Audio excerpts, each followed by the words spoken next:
Seriously? Okay. أعوذ بالله من الشيطان الرجيم يا صاحبي السجن أأرباب متفرقون خير أم الله الواحد القهار ما تعبدون من دونه إلا أسماء سميتموها أنتم وآباؤكم ما أنزل الله بها من سلطان إن الحكم إلا لله أمر ألا تعبدوا إلا إياه ذلك الدين القيم ولكن أكثر الناس لا يعلمون رب اشرح لي صدري ويسر لي أمري واحلل عقدة من لساني يفقه قولي فالحمد لله والصلاة والسلام على رسول الله وعلى آله وصحبه أجمعين أما بعد. Once again everybody, Assalamu alaikum wa rahmatullahi ta'ala wa barakatuh. So today inshallah I'm going to try to cover ayahs number 39 and 40 of Surah Yusuf, and that is the part of the story where now Yusuf alayhi salam has started to respond to the two inmates that came and asked him about their dream. In ayahs number 37 and 38 he already started talking to them, telling them what he left behind in Egyptian society and the legacy that he's followed of his fathers. A subtle point there that I didn't mention last time is that the truth that we believe in, it stands on its own evidences. And then on top of that, what makes it even stronger is its historical reinforcement, meaning the fathers that he mentions, the prophets that he's mentioned, each one of them makes the argument for this faith even stronger. So learning more about them makes your faith even stronger and stronger and stronger. So it's also interesting that before he talks to them about who Allah is or what Islam is or any of that stuff, he's first talking to them about that historical legacy. You need to know who these people are because I'm not telling you something new. This is something that's original. It's not original, it's something originally given since the beginning of humanity, and actually the great patriarch of it, the great role model of it is our father Ibrahim alayhi salam. So this is a person you need to get to know. When they think of famous people, they think of kings or authorities, and now he's introducing them to this legacy of prophets. Actually, as a student of the Quran, I would also argue that the Quran's way of introducing Islam to the world is actually not by introducing them to Muhammadur Rasulullah sallallahu alaihi wasallam. My understanding of it up until now, and it only gets reinforced the more I study Quran, is Islam's way of introducing itself to Christians, Jews, atheists, anybody, especially people with background in religion, is actually to introduce them to the early prophets and to show them that actually this isn't a new religion, it's actually a continuation of something given from the beginning of the story of humanity. And that's kind of what he's doing by referencing someone that he knows so well, his own family, to these prisoners. But then he starts getting a little more direct. So, if you notice the beginning of the conversation, he said, I left the religion of a people, qawmin, some people, and there was nakira, like some nation, one of the most famous nations in the land, and everybody knows what nation that is, the Egyptians, but he calls them some nation, as if they are insignificant. And they're the ones that take pride in their hierarchy. As a matter of fact, they used to believe that their ancestors were gods, right? That eventually they developed that kind of religion. And look, so when he mentions them, he says some nation that don't believe in Allah, as if they're not even worthy of name or mention. And when he talks about his own legacy, the people who believe in Allah, he names them Ibrahim, Ismail, Ishaq, the religion of these people. So he didn't just say, I don't follow that some nation that doesn't believe, but I follow some other nation that does believe. He didn't do that. You see that? So he actually went from not worthy of mention to the most worthy of mention, which is in direct contrast with the social reality of the time. The people that nobody knows are the people he's mentioning, and the people that everybody knows he's calling some nation. قَوْمٍ لَا يُؤْمِنُونَ بِاللَّهِ وَهُمْ بِالْآخِرَةِ هُمْ كَافِرُونَ. Now he gets to this really hard-hitting direct da'wah. And if first I want to give you, this is not my norm. Usually what I do is I go phrase by phrase and try to explain every piece of the ayat to you, and then we try to put it all together. But here I feel in especially ayahs 39 and 40, you have to first understand the bird's eye view. And so I'm going to try to explain that first so the logic of these ayat becomes easier to understand. Again, if you study the way that prophets preached to their people, like if the prophets had a chance to preach to their nations, messengers had a chance to preach to their nations, The starting point is targheeb. What that means is positive reinforcement. Be grateful to Allah. Look at what Allah has done for you. Look at ponder over creation. Do you think you were created without purpose? Prophets don't start with hell. They don't start with Judgment Day. They start with the sense of gratitude. And you can see where he started, he was already talking about food that's being provided. He's talking about the honor, the legacy he has of his parents. He's grateful, which is already sounding odd for someone who's in prison. Why is he being grateful, right? So he's actually, by his speech, demonstrating something that he wants them to have also, a sense of gratitude. Now, once you have this idea of gratitude, that shouldn't human beings be grateful for everything they have, then you kind of narrow it down to this conclusion of one single God. And he's actually named Allah here, Allah nushrika billahi min shay' dhalika min fadlillahi alayna. This is the ayah we read yesterday. That it's been our legacy, myself and my fathers, that we will not commit shirk with Allah in any way, shape or form. And that is a favor, that's from among the favors of Allah that He's done on us. And He's done this favor to all people, that we get to be with Allah. وَلَكِنَّ أَكْثَرَ النَّاسِ لَا يَشْكُرُونَ. But most people aren't grateful. Now most people aren't grateful, meaning people that are grateful will never do shirk. And being ungrateful is actually a form of shirk. Why is being ungrateful, shukr, not having shukr, a form of shirk? You can notice the spelling is also similar between these two words, yeah? Because they contrast each other. So why is it that if you're not grateful, how could that be a kind of shirk or associating with Allah? Because if you're not grateful to Allah, you're giving credit to someone or something else. Maybe yourself. Maybe to some creation. Right? At the end of the day, if you're not grateful to Allah, then either you feel like you deserved it, you're entitled to it, whatever it is, whether it's your physical strength, your intellect, your accomplishments, your wealth, the wealth you've amassed, the businesses you've been able to make successful, you want to give credit to yourself for it. The degrees you were able to get, you want to give yourself credit for it, right? Or if somebody's done something for you, you want to give them credit for it entirely, even though they may deserve some credit.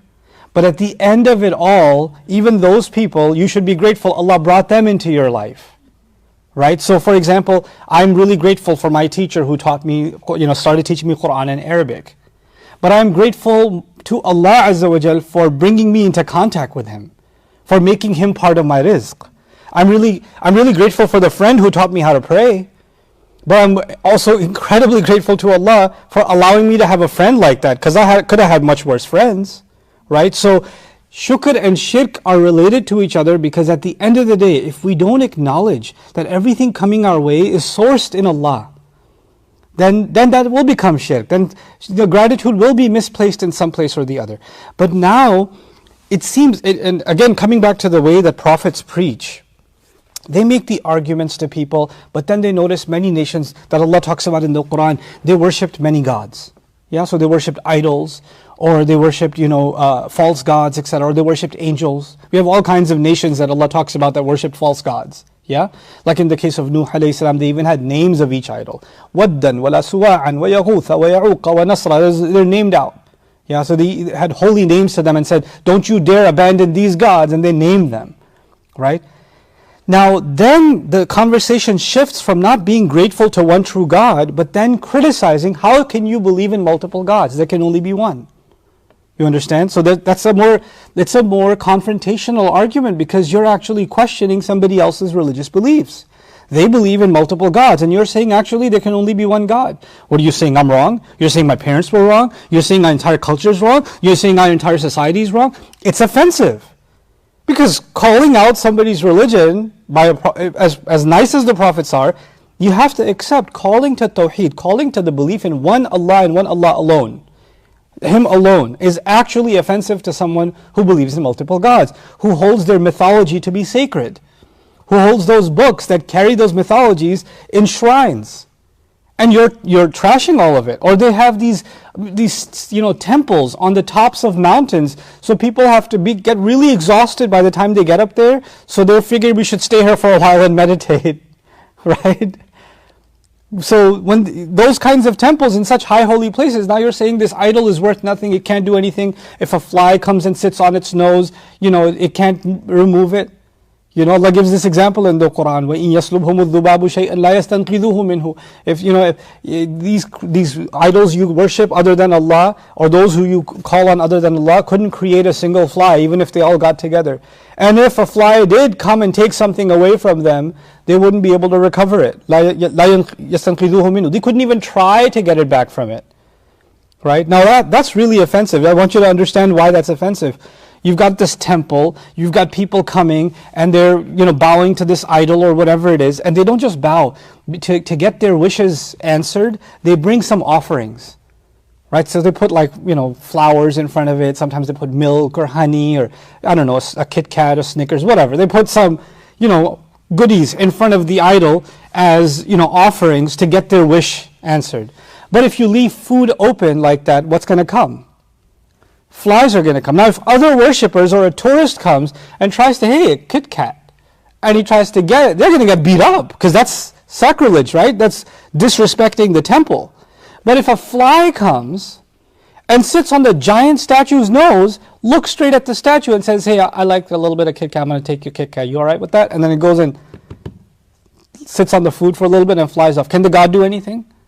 No. And those worshippers that climb the mountain to sit in front of this idol see a small fly destroy the foundations of their religion right in front of them, and all it can do is this.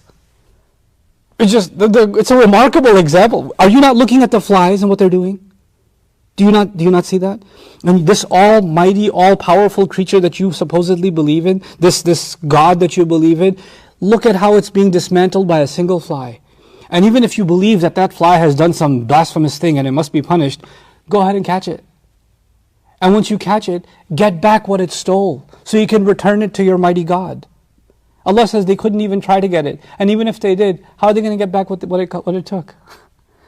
Interestingly, when flies take food, flies release saliva, and their saliva is acidic, and they form a net around the food that they eat, and the saliva immediately reacts with the food that they catch, and that chemical reaction immediately alters the food. So if there was some advanced technology at one of these temples where they could catch these blasphemous flies and put them under a petri dish and find these little tiny little needles to get the food back and get that Kit Kat, it's gone. It's gone. What I'm saying is, at one point, the prophets, just like the Quran, actually starts becoming offensive against those who make shirk sacred. Calls it out. It calls it out. Now, this sounds really politically incorrect. It sounds like you're insulting other people's religion. It's not. It's not. You can believe whatever you believe, but if I have the opportunity to tell you why that is wrong, I will say. I will say the truth is the truth, and the truth is offensive. There's a reason right after وَتَوَاصَوْا بِالْحَقِّ comes وَتَوَاصَوْا بِالصَّبْرِ, because somebody's going to test your sabr once you call them out on the haqq, on the truth. So but that's a later stage. When they say, no, we're committed to our gods, we're not going to let go of our gods, then the prophets at that stage start calling out the false worship of false gods. That's when that happens. And that's a contentious stage. And when they do that, when prophets do that, then the next thing that happens is the prophets make a case for why you should believe in one God and why you shouldn't believe in those gods. And then they make a case for their gods, and there's a debate. And then after that debate, another stage comes where Allah, the prophets of Allah, don't just say you have to believe in Allah, you better worship Allah because every argument you've come up with is myth. And you have not been able to substantiate any claims behind any of your religious beliefs. And the Quran will even openly say, Hatu burhanakum. Bring your evidences. Bring what you have. Why don't you just bring it to the table and convince, if you think I'm wrong. So the prophets are actually now asking for those people that they came to prove their religion to the prophets. Now this is kind of a very confrontational, it started with da'wah and I care for you and I'm concerned, but now it's becoming more and more confrontational, yes? And at that point, the evidences that they bring forward are, how dare you question this when I learned this from my own father, and my father learned it from his father, and they learned it from his father, and our entire noble legacy is to uphold the sacredness of this temple, and you come and you think that you're going to get rid of that entire legacy. Basically, people said, we worship what? Our forefathers worshipped. That became their ultimate evidence. You're not going to change things. This is how we do things. This is our civilizational identity. This is who we are as a people. This is our culture. You're insulting our culture, our tradition. And the way the Quran says that is, we worship what our fathers worshipped. بَلْ نَتَّبِعُ مَا أَلْفَيْنَا عَلَيْهِ آبَاءَنَا. No, we're going to follow what we found our fathers worshipping. And multiple places in the Quran you find this argument. Right? So now that's the next step in this back and forth that is getting more and more aggressive. And then the Quran calls out their fathers and says, أَوَلَوْ كَانَ آبَاؤُهُمْ لَا يَعْقِلُونَ شَيْئًا. Isn't it the case that their fathers didn't understand anything either? You understand nothing and you think, no, our fathers understood. And Allah comes out from the Prophet's mouth. Allah is giving the Prophet ﷺ words saying, your fathers knew nothing either. They understood nothing either. Now that's super offensive, isn't it? That's getting even more offensive. Not only are you wrong, your sacred ancestors are wrong. Your religion is wrong. Your noble fathers of yours understood nothing. Wow, now it's just gotten way escalated. And so after that, مَا أَنزَلَ اللَّهُ بِهَا مِن سُلْطَانٍ. At that point, there's an imposition on you. Like now the prophets start getting threatened. Right? And they're being threatened with force. If you don't stop, we're going to stone you. Or we're going to get you killed. Or we're going to, those threats started happening. And that's the point where the prophets would declare, you do what you're going to do. فَإِن كَانَ لَكُمْ كَيْدٌ فَكِيدُونَ. If you've got a scheme to make, go ahead and make it against me. Bring it. The Quran literally says the prophets at one point came out and said, just bring it.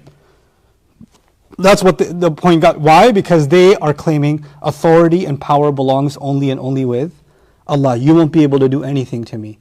Allah has charged me with this mission and my protection will come from Allah. So you can do whatever you like. So a single Musa can stand in front of the mightiest empire on earth and say, go ahead.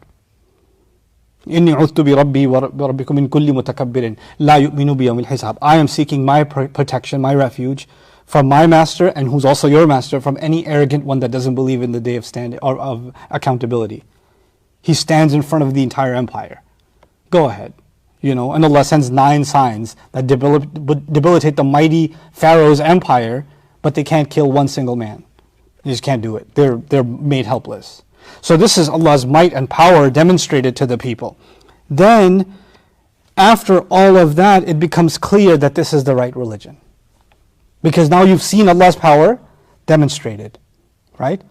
And unfortunately, by the time that the power of Allah is demonstrated, most of the people in that nation, they don't believe. These are the steps, right? These are the steps that, the story of da'wah is like that with the prophets. The incredible thing about this conversation, ayahs 39 and 40, is all those steps are happening in these 2 ayat. All of them. Those steps in other prophet stories happen in the course of years, yes? Decades. Multiple conversations, multiple back and forths. But with Yusuf alayhi salam, the entire scheme of da'wah and every step of da'wah is happening in just these 2 ayat. Actually, it started already, but in these 2 ayat, it gets into high gear. And it's almost like it's different from the previous ayat. If you notice in the previous ayat, he said, I have left a nation, some nation, that don't believe in Allah. Was he criticizing those 2 guys or some nation? Some nation. He didn't say, I don't believe in what you believe.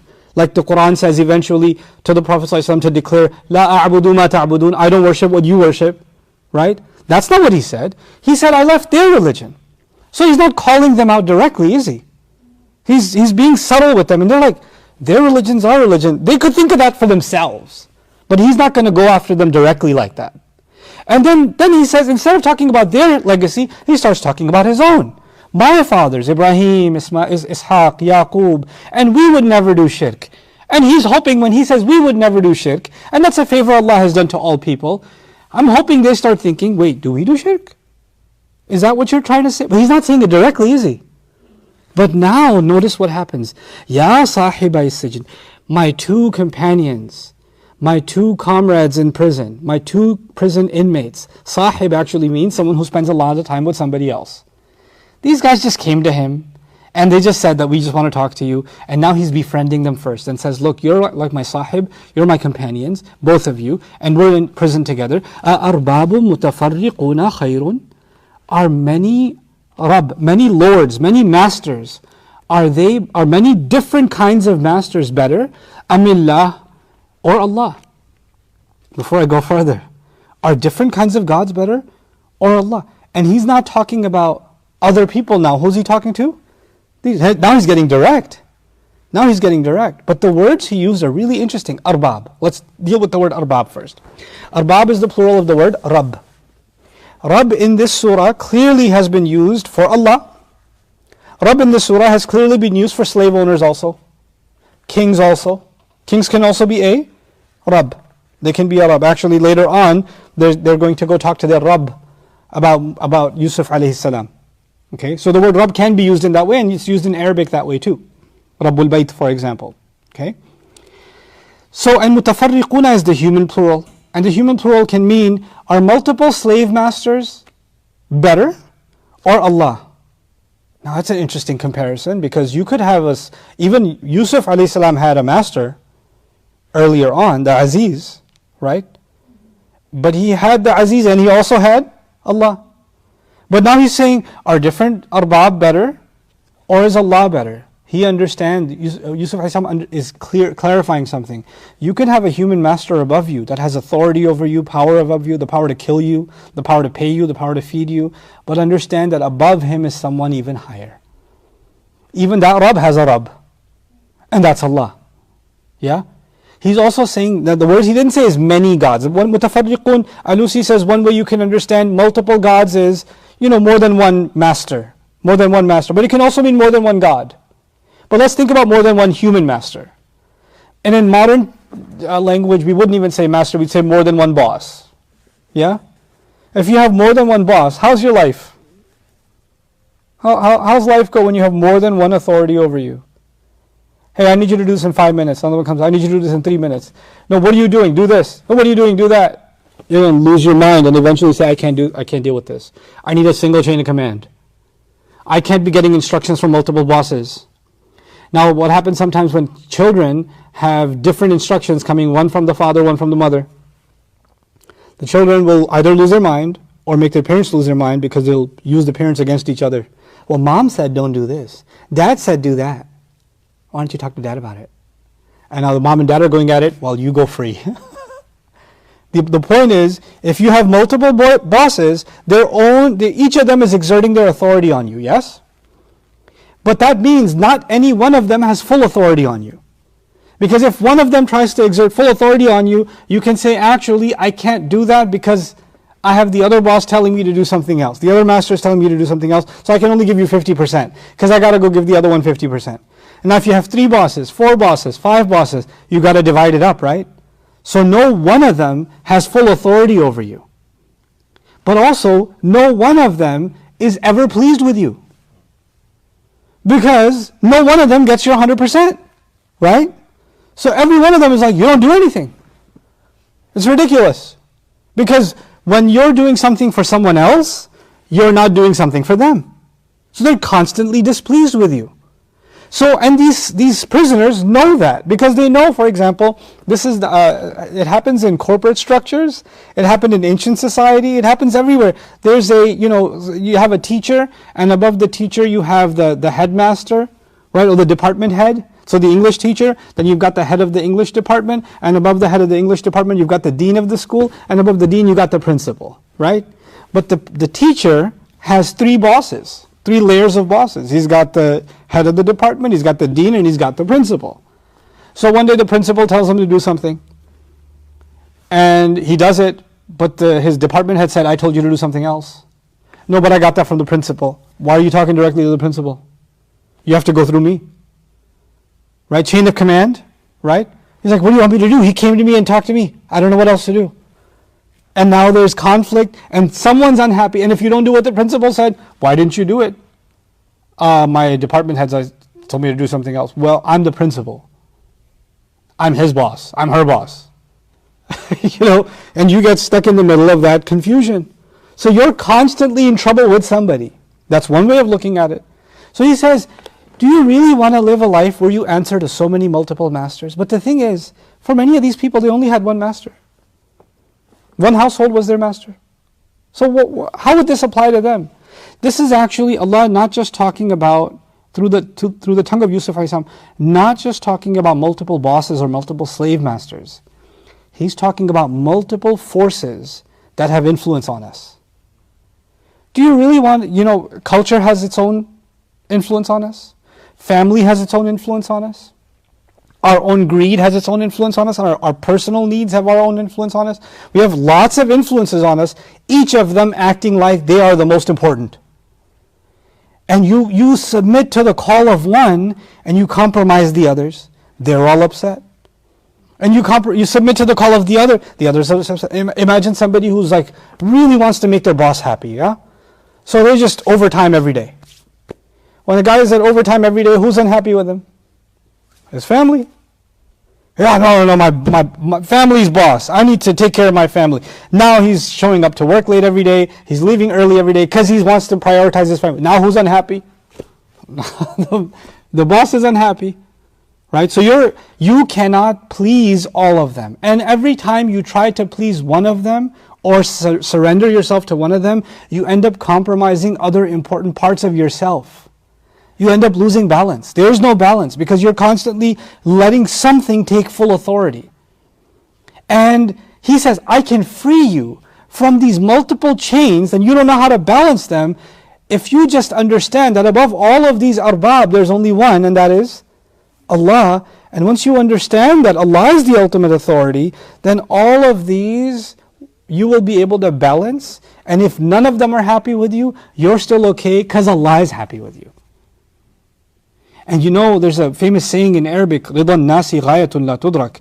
Making people happy is a goal that can never be achieved. Pleasing somebody. At the end of the day, if someone says, are you pleased with me? Are you completely content with me? More or less. What's wrong? Well, let me give you a list.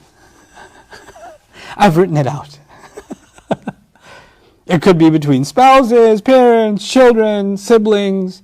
We're not capable of being entirely happy with someone because we're all flawed. That's life. We're all flawed. Allah Azza wa Jal can be entirely happy with us while we are completely flawed. You could have a lifetime of mistakes and make tawbah, and Allah is completely happy with you. That's humanly impossible. Not even for a father or a mother. Yaqub alayhi salam couldn't be completely okay with his sons. Even at the end of the story, he couldn't do it.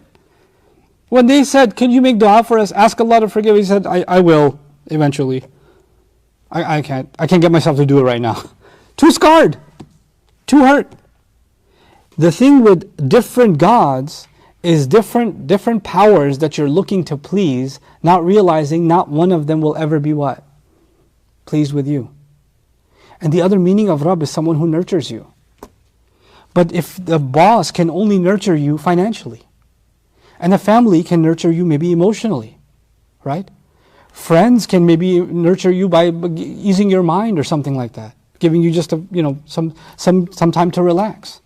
Each one of those can only provide you a limited kind of nurturing. Where will you find complete nurturing? Only one Rabb. أَرْبَابٌ مُتَفَرِّقُونَ خَيْرٌ. Are different arbab, different gods, different masters, are they better or Allah? This ayah is often compared with another famous ayah in the Quran, which inshallah eventually I'll talk about in detail with you guys. Allah gives an analogy of two slaves, because slavery was a known phenomenon. And He says, imagine a slave who only has one master, and imagine another slave who is partnered, shared by many masters, who each conflict with each other. Now that second analysis, which is similar to this, different gods, yeah? Mutafarriqun also means they're all different from each other. Because it comes from the origin of farq, which actually fundamentally means difference, or separated. So each god that they believe in is a different shape, different size, yeah? Different priority. And that alone tells you that they have their own limits. The fact that they're different from each other itself is proof that they have limits. And if they have limits, how can they fulfill you ever? If you turn them into arbab. Then if you study other religions in which there are multiple gods, like for example, Greek mythology or Hindu mythology, things like that.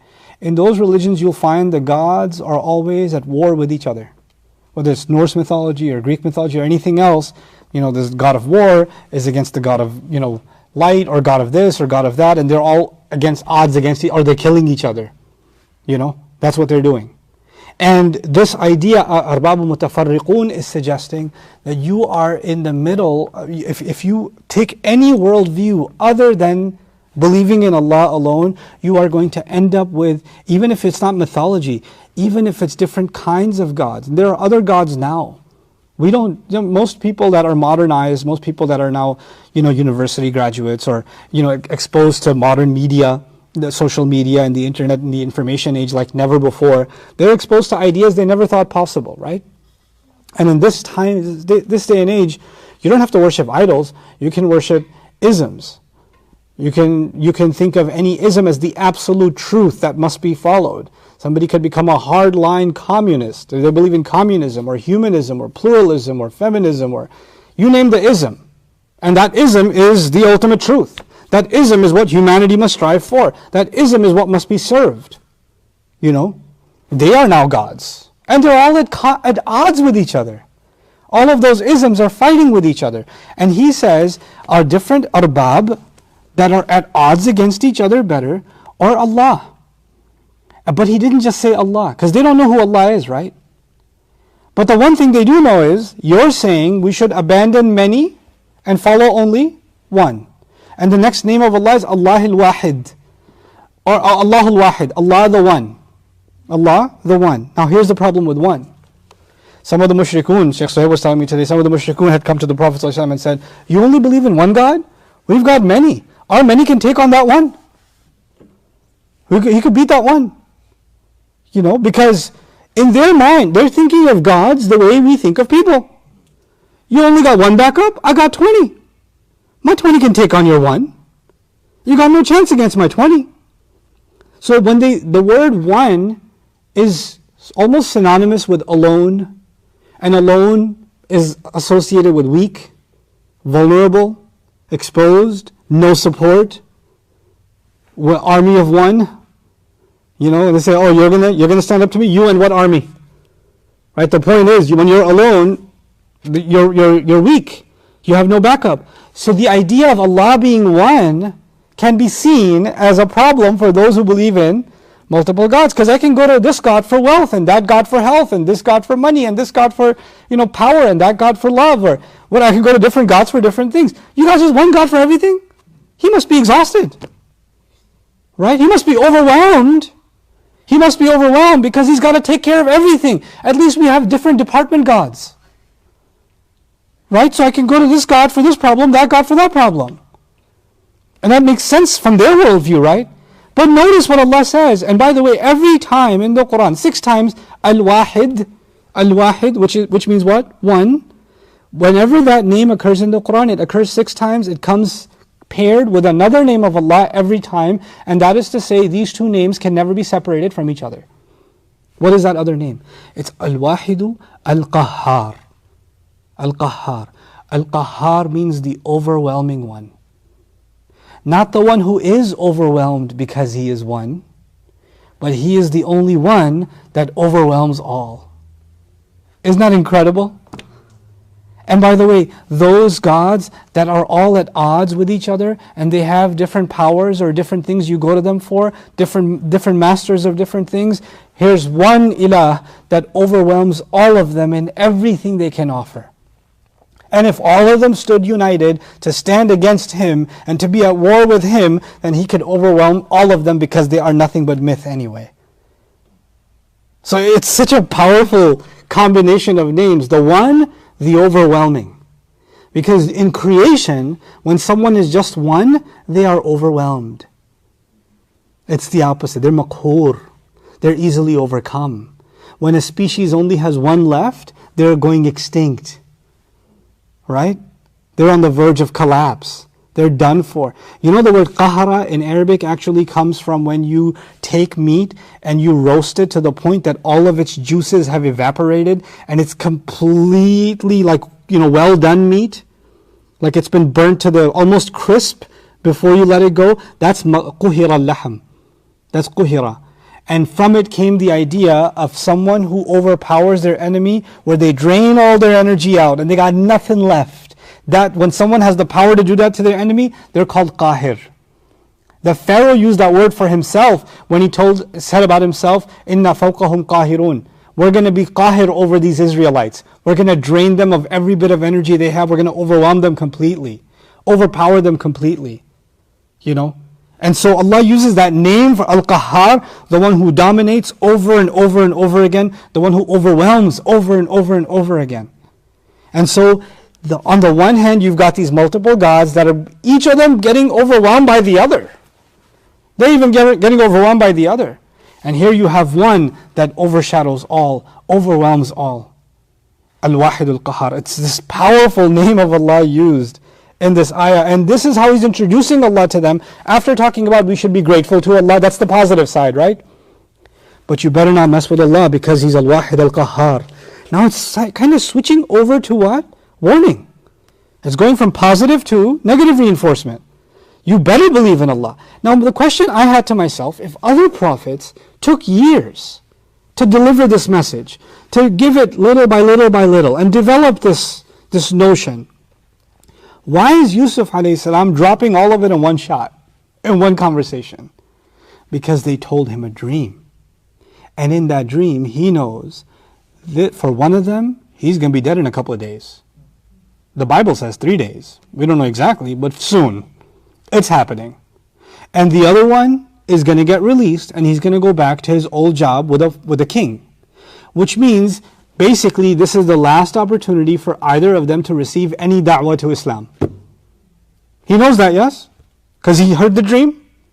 So it's basically, he sees these two men as a state of emergency. I will do everything I can to save these two young men. So I'm going to start soft as da'wah should start. But I'm going to let the sense of urgency that they need to accept this call and the seriousness of it be known to them, because they're out of time. They got no time left. And he's as concerned about the one that's about to die as the one that's about to live. Because if you're not getting the message of Islam, you're as good as dead anyway. That's the powerful thing about these two. You would think the one who's about to die should get a different message, and the one who's going to live should get a different message. Because he got time. What are the sense of urgency that Yusuf has, because he recognizes that even the second one, when he goes out there, he's not going to hear about Allah anymore. So I need to nail something in his head before he leaves here that he can chew on. Hopefully, maybe لَعَلَّهُ يَذَّكَّرْ, maybe he'll take the benefit of this reminder. So he introduces Allah as the mighty, the powerful. By the way, these young men that are in prison, who do they think of as singular authority? The king, their master. And now they're being introduced. All those masters are nothing. There's only one, Allah, Al-Wahid Al-Qahhar. Then he says, now he's being so direct with them. First he said, is this one better or that better, guys? That's how he started, right? Are these better or Allah better? But now he's even more direct. He says, مَا تَعْبُدُونَ مِن دُونِهِ. You are not worshipping besides Allah anybody, إِلَّا أَسْمَاءً, except names. سَمَّيْتُمُوهَا, that you came up with yourselves. Remember what I told you about previous prophets?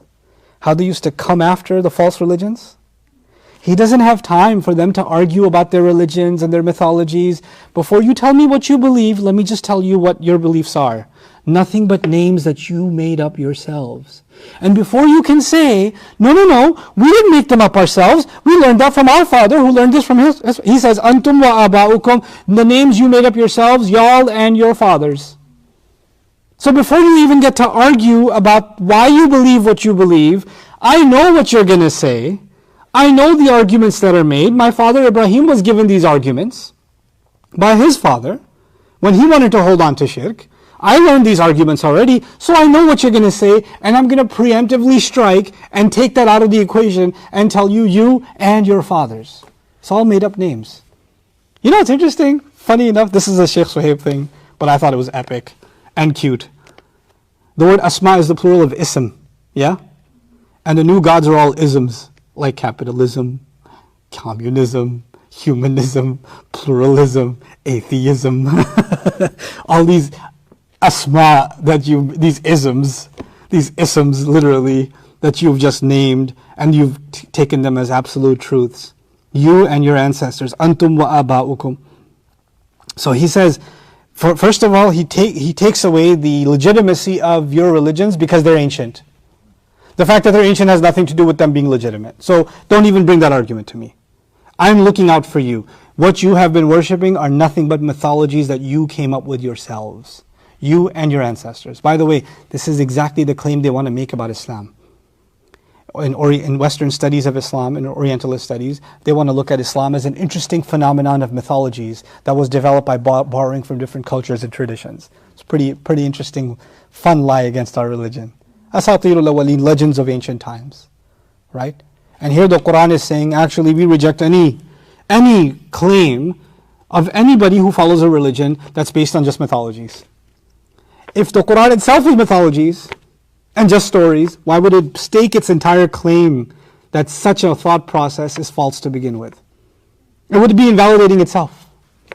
إِلَّا أَسْمَاءٌ سَمَّيْتُمُوهَا أَنْتُمْ وَآبَاؤُكُمْ. He says, مَا أَنزَلَ اللَّهُ بِهَا مِنْ سُلْطَانٍ. Okay, before you come up with any other kind of proof. But the king believes it. But the smartest people we know believe it. What about all these books? What about all those people? The majority doing something must be the validation that it's right. The smartest people we know believing something must mean that they're right. They're not stupid. So they must believe it for some reason. Before they can even say that, he preempts it by saying, Allah has not sent down any kind of authority to justify that whatsoever. No proof, no validation, no authorization has come from Allah to legitimize any part of the religion that you believe in. None of it has any legitimacy because it didn't come from Allah. That's my point. You need to understand that a religion can only be followed if it comes from the ultimate, singular, dominant, overwhelming authority, Allah. And He didn't authorize any of these names. He didn't send down any validation, any proof. Sultan can mean proof. Sultan can mean authorization or authority. He didn't send out any authority to these names. He didn't reveal any validation to these names. He didn't reveal any proof or establishment of these names. This does not exist. I'm refuting all of it. This is the La ilaha before you get to the illallah. That's what this is. Ma anzalallahu biha min sultan. Now he gets to this remarkable phrase, Inil hukmu illa lillah. Governance, kingdom, wisdom, power, judgment belongs to no one except Allah. What's this? By the way, all of this is one ayah. Yeah? All of this, what we've read so far, is one ayah.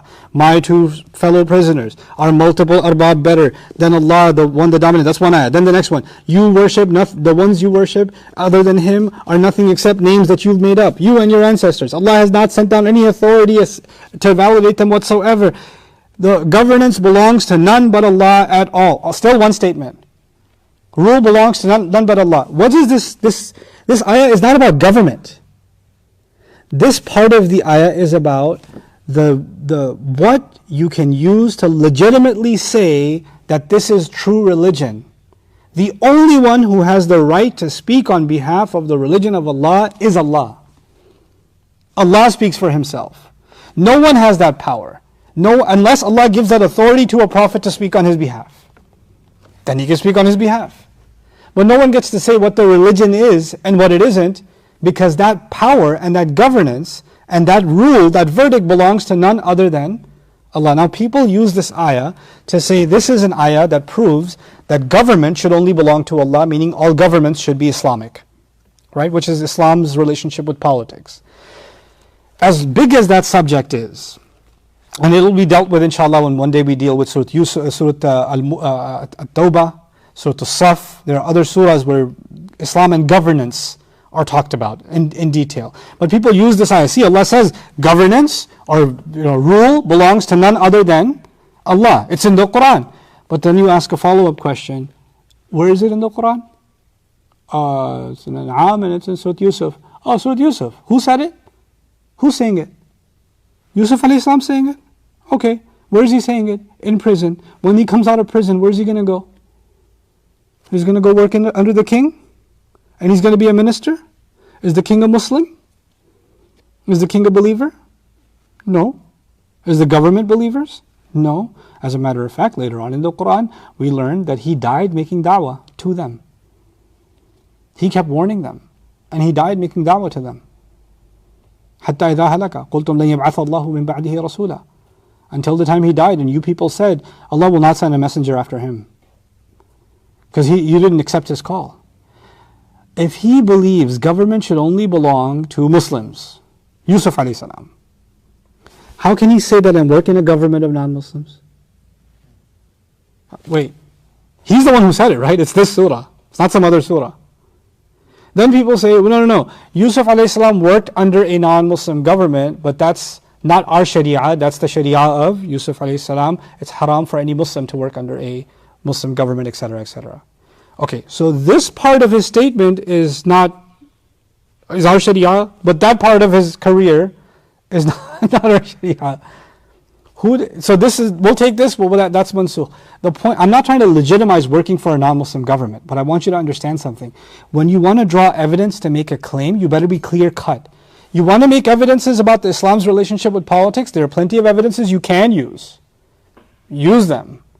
But don't try to substantiate a claim based on something the Quran is not saying. Don't have the conclusion first, and then the supporting evidence is being made to submit to your conclusion. No, the Quran is not evidence. The Quran is the final word, and your conclusions should submit to the word of Allah. The word of Allah should not submit to your conclusions. That equation can't be flipped. Now, are there other places you can use? Perhaps. We can discuss those. This isn't one of them. This is not one of them. What's he talking about? He's talking about the legitimacy, the right of Allah to govern and dictate what the religion of Allah is. Well, who has authority to speak about the unseen? When you come up with these multiple gods and multiple, deities and mythological creatures and all of it from the unseen world, from that realm, you don't have any right to speak about that, because that right and that governance and that authority only belongs to Allah. So notice this statement, in al-hukmu illa lillah. I'll go further and then explain. Amara alla ta'budu illa iyyah. He commanded that you should worship nobody except him. That's the next word. He commanded that you all should worship nobody except him. So now look. He started the ayah by saying, you're not worshipping anyone other than names. And now he's getting to the point. He's saying Allah has commanded you to worship him. Allah's commandments are one of the last things the prophets talk about. First thing you talk about is believing in Allah. Once the believing in Allah is established, then we deal with Allah's commandments. Yeah? But there's an express da'wah here. It's crunched together. We get to the amr of Allah to worship him, the command of Allah. He's telling you, Allah has dictated that you worship nobody except him. And by the way, ta'buduna, the plural is not ta'buda. Both of you worship. He's using the plural, meaning you and everybody. You and everybody. He's opening it up. I'm starting with you two, but not limited to you two. He keeps throwing that in. So now he says he's commanded that you worship no one except him. Now go back. Appreciate something. Hukum, the power to govern, the power to rule, belongs with no one other than Allah. The statement right before it is about his authority, and the statement right after it is about his authority, and that one's in the middle. How so? He says, in al-hukmu illa lillah. Right before it he says, Allah didn't send any authority for those names, so they can't be valid. And right after that he said he commanded that you should worship none except him. Authority, and that's proof of what hukum is referring to here. The hukum of Allah, the rule of Allah, the final judgment of Allah is actually being explained inside of the ayah itself. ذَلِكَ الدِّينُ الْقَيِّمُ. That is the upright, always standing religion. I love this word. Qayyim. Qayyim gives us many meanings. Qayyim, one of its meanings is, qima, which is a value. Like for example, truth, justice, honesty, these are values, right? The book that is full of all the right values, and those values and it comes from the word qama, which means to stand. The values that always stand, doesn't matter what society you're in, what century you're in, what culture you're in, what language you're in, they're always the same. They don't change, they don't budge from their place. That's actually qayyim. This is the religion that is ذَلِكَ الدِّينُ الْقَيِّمُ. That is the deen that will always stand upright, meaning the worship of Allah and Allah alone. And as a result of that worship, what values come? What is one value we already learned? We don't go near zina. Practically, he already demonstrated that value, right? And that was part of him worshiping Allah. That means that that value is always going to stand. It's never going to be a culture or a society or a century or a community where that's outdated. It was always there, it will always be there, it's always standing pillar. Now this is an important point of reflection before I let you guys go. This is where we have to really focus. When he says this is the upright religion, you know what he's saying? This was true when your fathers were around. This is true when your grandfathers were around. This is true when you're around now. This will be true after you're gone. And the only way you can ever stand upright is if you hold on to this. I often give the analogy to understand the word qayyim, because by the way, qayyim is a hal and a description really, a living description of the Quran in Surah Al-Kahf. وَلَمْ يَجْعَلْ لَهُ عِوَجًا قَيِّمًا. قَيِّمًا. Now what does that mean? Let me give you by analogy. Imagine there's a river, a very strong river flowing. Anything you throw in that river, what's going to happen to it? It's going to flow. And in the middle of that river, there's a giant tree.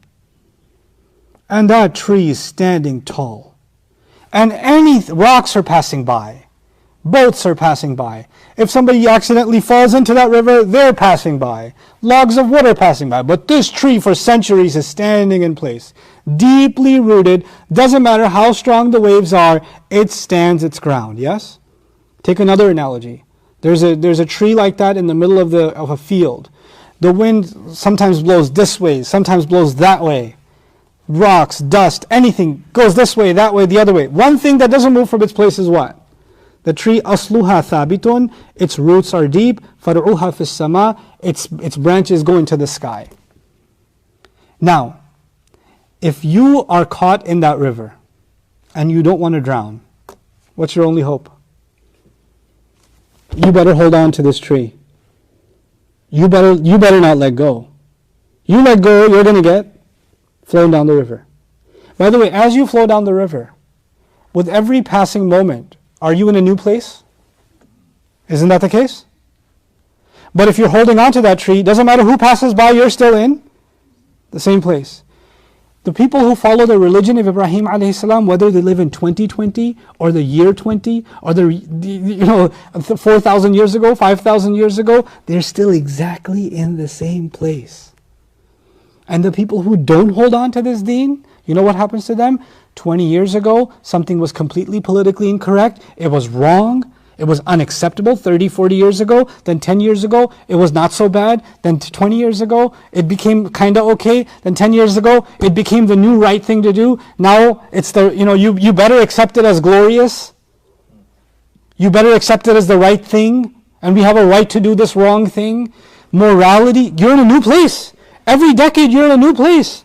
The world around you changes. Morality changes. Right and wrong changes. What's acceptable and unacceptable changes. Yes or no? Completely. I think of it, I won't even go to the more graphic examples. Everybody can understand what I'm talking about. But 30 years ago, the average Muslim family, 30, 40 years ago, no, not even 30, let's go 20 years ago. Would you ever imagine going to a Muslim family in, let's say, Pakistan, India, Bangladesh, Kuwait, wherever, some Muslim country in the Arab world, Africa, anywhere, right? And when you walk into a Muslim family's house, their daughter's pictures are all over the wall as she poses in full color. They're all over the wall when you walk in. Would you ever imagine that? That's unthinkable. Not from a Muslim family. That's just unimaginable. Is that a normal thing now that people have, our families are exposed and their beauty is exposed and entire photo gallery? It's completely normal now. A value that if somebody found out 30 years ago, 20 years ago, would have lost their mind. They would have lost their mind. They would have thought 1,000 times before they considered it. Now is actually completely normal. Completely normal. Normal changes. And with it, values change. Like Quran will say, lower your eyes. Yeah? But what lower your eyes means is, might change for one generation to another to another. Our standards might drop. Now my standards might drop, your standards might drop because we're weak. But if we go back and holding on to the book, they won't drop. Then we'll realize how far, maybe we had to flow down the river a little bit, we got a little far from the tree, we got to swim back upstream and catch it again. Because we're getting away from it. It's not getting away from us. It's in its place. We're the ones getting away. We're the ones flowing away. And if you go back, you'll find yourself in the same exact place that somebody was 300 years ago, 500 years ago, 5,000 years ago, and 500 years from now in the future. They'll be in the same exact place because this is the deen that is qayyim, stands in place. It doesn't modernize, it doesn't adapt to new values. Now, can its laws be applicable in new ways? Yes, its laws can, but its values can't. Its values can't. The worship of Allah will never change. What is haram will always be haram. What is evil will always be evil. What is good will always be good. What is unacceptable will always be unacceptable. What hurts your faith will always hurt your faith. Never will a time come when something Allah describes that hurts your faith, that stains your heart, will become something that helps your heart. That will never happen. Nothing that Allah describes as an ugly deed will become beautiful, except when shaitan makes it beautiful. But it will never actually become beautiful. These values will never change. ذَلِكَ الدِّينُ الْقَيِّمُ. Yusuf ﷺ is in different environments. He was in the environment living under a prophet as his father. Then he was being sold as a slave, a completely different worldview. People are using filthy language, they're cussing each other out, maybe there's zina all around, women are being sold too, can you imagine? He must have seen all kinds of crazy things. When somebody says, man, I come from the streets, you ain't come from that kind of streets, the kind Yusuf ﷺ came from. He's seen the prison life, he's seen the slave life, he's seen the servant life, he's seen the dirty politician life. Man, he's seen the world as dirty as it gets. And when people are in the dirty world, their values change. They're like, I gotta adapt, I gotta survive, I gotta get with everybody else. I have to mold myself. He wouldn't mold himself. He says, guys, you're gonna leave these places that he's been in. Think of them like he just went into one room and then walked into another room and walked into another room and none of them are his home. And the longest room he's going to stay in is actually the grave. So, and the one that's going to get us prepared for that one, it doesn't matter what room you're in, don't change your clothes. Don't change who you are, just stay the same. Just be ready for that, wear the outfit that gets you ready for that one. That's the message that he's giving them. Guys, you're going to go through some serious changes. But if you hold on to this, just hold on to this. You know? What a profound message to give these two young men. ذَلِكَ الدِّينُ الْقَيِّمُ. And especially to give it to young men. Especially to give it to young men. Why? Because when you're young, every which way that you want to go is available to you. It's right in front of you. When you're a young man or a woman, every option is in front of you. You want to drink? Nobody will find out. You want to do drugs? Nobody will find out. You want to go to a club? You can get away with it. You want to do something behind your parents knowing or behind anybody finding? You can do it easy. Nowadays it's just tap, tap, tap. You can get away with anything. You can live whatever kind of life you want. It's all available to you. And every one of those lifestyles is calling a different God calling you for their worship. It's a different God, every one of them. And you might decide that your God became money, or your God became desire, or your God became looks, or your God became whatever. You can decide, pick a God. أَرْبَابٌ مُتَفَرِّقُونَ. And some young man and some young woman will decide, I'm going to hold on to ad-deenul qayyim. I'm going to hold on to Allah, the alone that overwhelms all of these desires of mine. All of these gods are crushed by that one Allah. I'm going to stand by Him. And that makes you different from everybody, man. You could be on the same college campus, you could be in the same office, you could be in the same environment as everybody else who's flowing away with the river, with the way they talk, with the way they look at each other, with the way they act, with the priorities they have in life, the things that interest them, and you're standing there like a pillar, not budging like everybody else, and you stick out like a sore thumb. And people just look at you like, you're not like everybody else, you're weird. You didn't even preach or nothing. You're just standing in place. That's all you're doing. Because you're following ad-deen al-qayyim. This is Yusuf alayhi salam even in silence impressing his master. This is Yusuf alayhi salam without even preaching, and this wife is obsessed with him. Because he's different. He's not like others. Why isn't he flowing? Why isn't he, flowing down the river like everybody else? Why don't I ever catch him staring at me? How come I never catch him like that? What is it about him? Everywhere he goes, it's the same thing. So he says, ذَلِكَ الدِّينُ الْقَيِّمُ وَلَكِنَّ أَكْثَرَ النَّاسِ لَا يَعْلَمُونَ. He says, but most people have no knowledge. Most people don't know. What's he telling these two young guys? Now you guys are not the most people because now you know. Now you know. Most people don't know, but you do now. I know. And now that I told you, you also know. He hasn't yet told them anything about their dreams, yes? But he dropped some pretty heavy stuff on them.